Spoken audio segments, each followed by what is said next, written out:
messaging we were hearing was that this is inside Azerbaijani territory, and if it is so, then that must surely complicate any peace negotiations. So there is a very nice article in Britannica, in Encyclopedia, which shows that Artsakh and Armenia at time had a common border, but for the same manipulations. And the reasons that why we succumbed to those manipulations is because Armenia, weakened by the Armenian genocide against it by the Ottoman Turks, was weak and could not protect the part of Armenia. And still not recognized, is it, the genocide? It's still not acknowledged. It is widely recognized in the international community. No, but officially by Turkey, because Turkey is Not by Turkey yet, but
Google.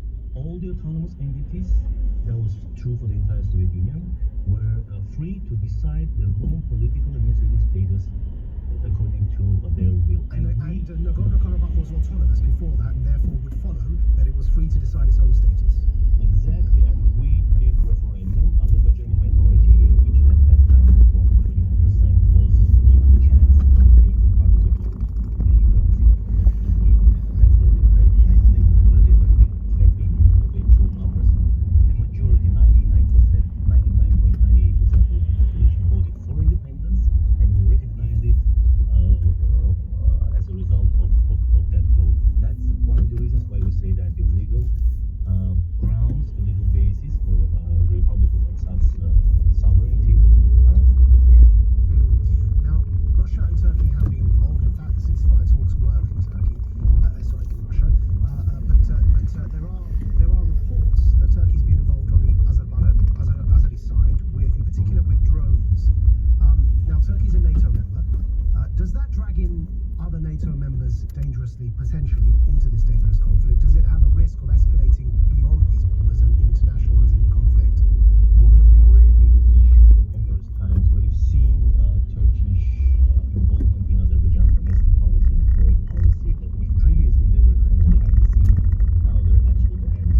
only country which instigates further attacks by Azerbaijan. They literally said that we hope that Azerbaijan will never stop and they will continue attacks until they reach their proclaimed goal. And that's what put Azerbaijan and Turkey aside as rogue states versus the rest of the civilized world, which was calling for cessation of hostilities. And another very dangerous element here is that this time Turkey is doing pretty much command and control of the Azerbaijani army. Turkey is implementing the air force control from the territory of Turkey. Turkey has instructors, pretty much boots on the ground, and Turkey has been hiring and transporting hundreds, if not thousands, of mercenaries and from terrorist organizations from northern Syria and Libya. When you say command and control is a serious escalation. You're suggesting that Turkey has command and control over Azeri military operations. The commander-in-chief, the chief of the headquarters, the chief of staff of the Azerbaijani armed forces was dismissed a couple of days ago for whatever fabricated. I don't know what's going on there.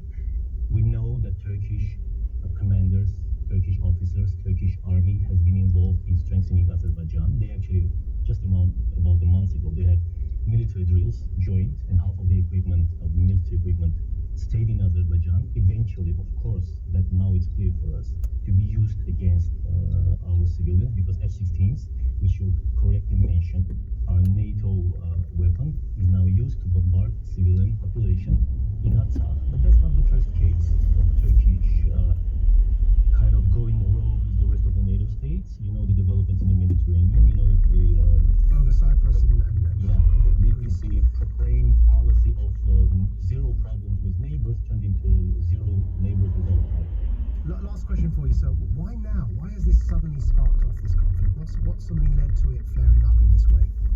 There are several things. I mean, the easy question would be to listen to Azerbaijani officials. One of them, a former diplomat, which are never former, the ex-which that if it weren't for Turkey, Azerbaijan wouldn't attack.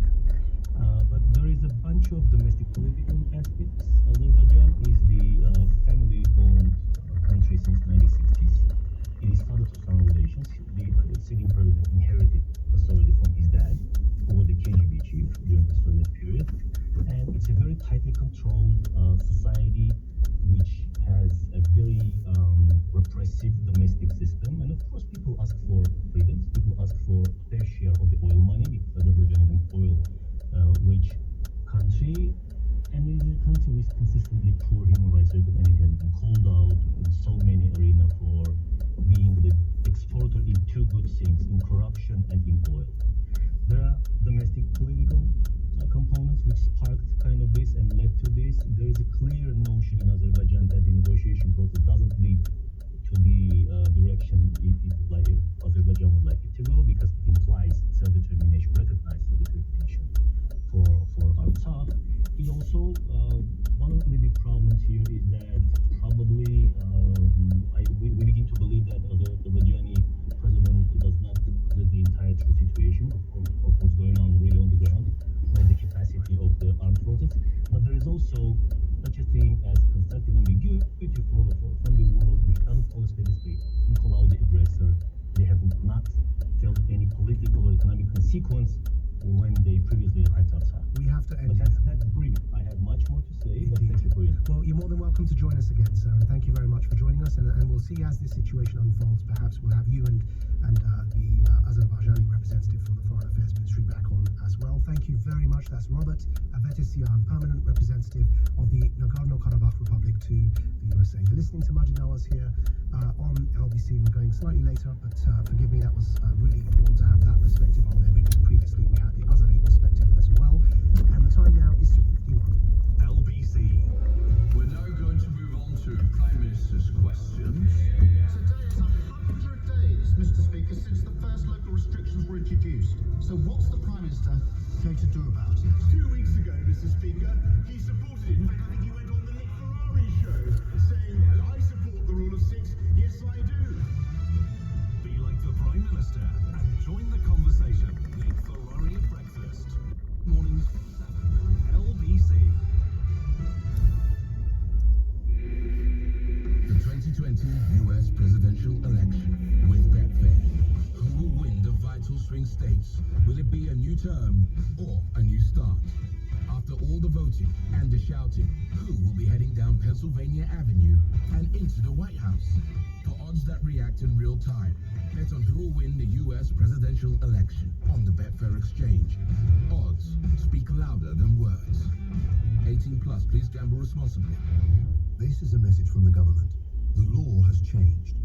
You must self-isolate if you test positive for coronavirus or are told to self-isolate by any test and trace. If you do not, you risk a penalty of £1,000 or more. Testing and isolating are vital to stopping the spread of coronavirus. Because this is so important, the government is now providing financial support for those who need it whilst self-isolating. You could be eligible for a £500 support payment if you're on low income and are unable to work because you're self-isolating. Find out if you're eligible at gov.uk/coronavirus. Break the cycle of infection, not the law. Stay alert. Control the virus. Save lives. At Nissan, the technology in our cars is built with one thing in mind. You. It helps you connect, feel more in control, more confident, so you can live richer and arrive home more relaxed in time for dinner time. And until the 17th of December, you can get the 100% electric Nissan Leaf N Connector with a £500 deposit contribution and the next generation Nissan Duke N Connector with a £750 deposit contribution, both at only 4.99% APR representative. Visit nissan.co.uk/offers. Available on PCP Nissan Finance. Order and register by 17th December 2020. Participating dealers only. T's and C's apply. Global Player is the official LBC app. Download it from your app store now for free or go to globalplayer.com. I wash my hands to protect my family. I wear a face covering to protect my mates. I make space to protect my colleagues. Hands. Face. Space. I wash my hands to protect strangers. I wear a face covering to protect other passengers. I make space to protect you. Hands. Face. Space. As we spend more time indoors, we need to do whatever we can to help protect each other from coronavirus. So please, wash hands, cover face, make space. I've watched you drive too fast just because we're a bit late. I've seen you driving too close to the car ahead when you're on the way to school. I've noticed when you try and make the lights, even when they're amber. I thought you go too fast, so I get pushed back in the seat. And I've seen you slam on the brakes to avoid hitting someone. Dad! Watch your speed. Everyone else does. To the Mayor of London and TfL, every journey matters. Magic Noirs on LBC. Call 0345 6060 973. Good afternoon, it's Magic Noirs here on LBC. And Barry, thank you for your patience. Let's go. Ages. Thank you. I know you want to have a go. So I appreciate the patience. I don't want to never my intention. I just want to sort of clear up on a couple of things that I think there may be some contradiction in how you conduct the argument. I suppose the best place to start is my personal feelings about masks are, I think they're fine. I don't have a particular issue with them. I find it slightly irksome when you, it's not ideal. I've got two in my pocket over there, by the way. Just so you know, I've got one that's the cycling mask that's really thick with vents on it, and I've got the medical one as well. I've got two there. Yeah, and the only thing I find irritating about masks is that there are a lot of people that don't seem to be able to wear them properly. And I did pull someone up on it in the supermarket the other day for the first time. I wish I hadn't bothered because I got told that if I wanted to be a Muslim, I should move to the Middle East was the response I got. Really? Wow. Yeah, I know, right? I mean, well, but that would only apply to a Muslim woman, right? Surely, who's ultra conservative wearing a face mask in the car.